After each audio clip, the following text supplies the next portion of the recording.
guys. So, um, some people have been asking how I'm doing.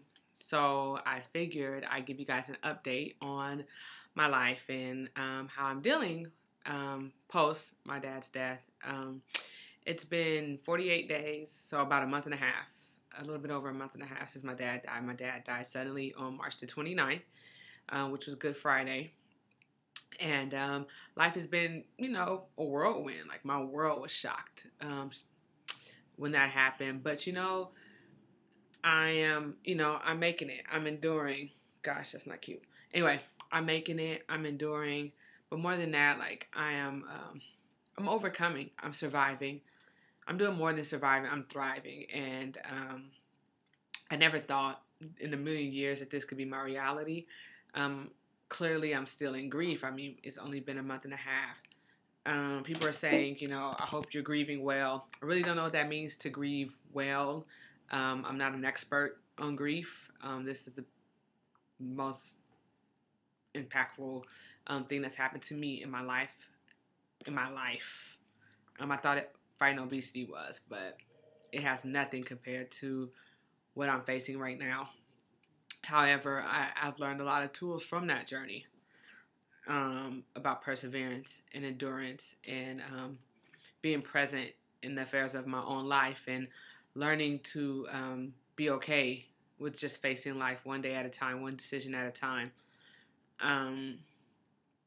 One lesson I'm learning is learning how to just be present. I'm a doer. I am pretty just busy body here and there. I like to kind of remain kind of active. And I'm learning that I don't have to fix anything. I don't have to be a superhero. I don't have to know or understand everything that I'm facing. I don't have to understand and conquer everything. It is okay for me to just be, present in my pain, present in my joy, present when I'm happy, present when I'm sad, present when I'm confused, present when I think I figured it out, and then the next day I'm like, I completely lost. Like, that, all those things, all those feelings are normal. They're acceptable. They're a part of the journey called life. I don't like feeling unsure. I don't like feeling discombobulated. I don't like feeling out of control. I don't like feeling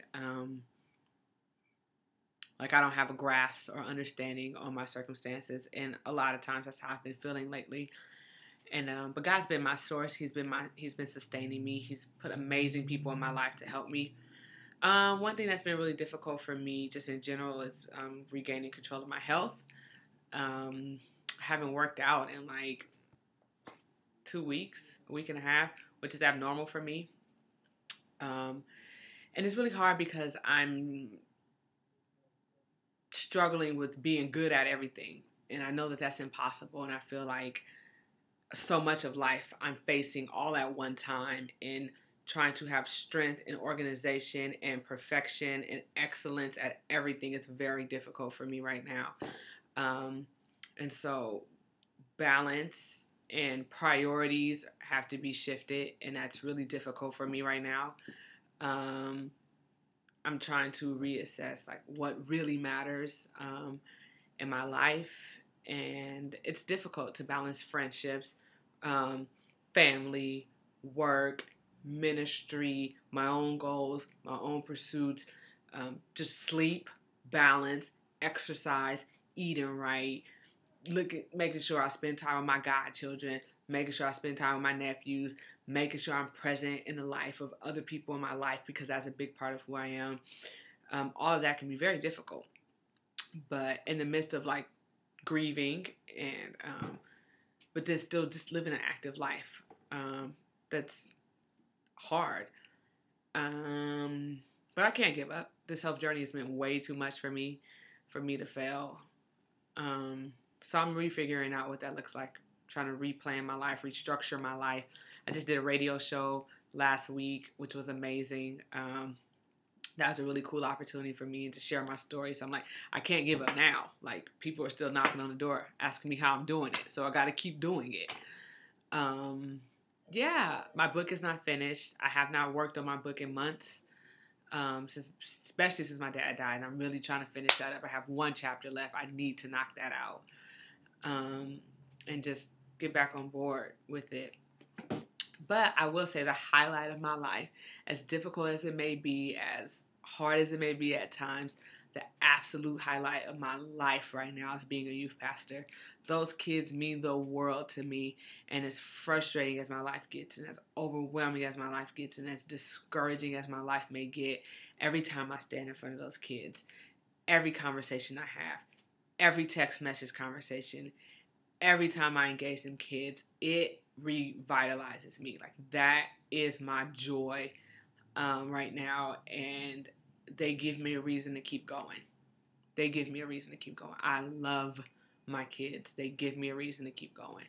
And I will say one thing that calms my anxieties is worship. A lot of times late at night, I just turn on worship music. Worship calms my anxious heart. I get afraid. I get anxious. I get nervous. I get overwhelmed. And there is only one thing in the world that calms my anxieties, and that's the name of Jesus. And I'm telling you, the name of Jesus shifts the atmosphere every single time. And I worship until I feel his peace overcome me. I do not have vocal abilities, but it doesn't matter. It is my saving grace. And just the community of people that are continue to surround me. So, there's life after death. I love my daddy so much. I love him so much. I miss him more than words can express. But one thing I say is, my dad can see me living. How would I want him to see me living? And I believe that he can see me living. And I want to continue to be the person that he was proud of. He is proud of. Yeah. When I did the Today Show, my dad called me and he was like, I don't care what no one else says. I'm proud of you. You're my hero. To feel like I'm my dad's hero means a lot to me. And so I can't quit. It gets hard. But my dad sees me as an overcomer. He sees me as a fighter. He sees me as someone who's victorious, who's resilient, who's persistent. And that's who I am. That's what I'm made of. That's what I'm made of. I was watching the movie 42, and the one line that really stood out to me is they say, Jackie Robinson, God built him to last. That's why God built me to last. I done faced some stuff. God has built me to last. And so I'm enduring. I'm grieving. But I'm committed to be present in the affairs of my own life. So this is my update. I'm going to get back on track, guys. I promise. Start working out. I go to Spain. On Monday. So I'll be in Spain for a week. I'm very excited about that. I need a break. God knows I need a break. Side note, there's this guy here at church who I think is really cute. He has no idea. But, anyways, I just figured I'd put that out there. I need to date. I need to get out there. I need to do my thing. I'm pretty fly, if I say so myself. And any man that can see that I'm a catch, he's a smart man. Anyways, that is my update, and I'll check you guys out later.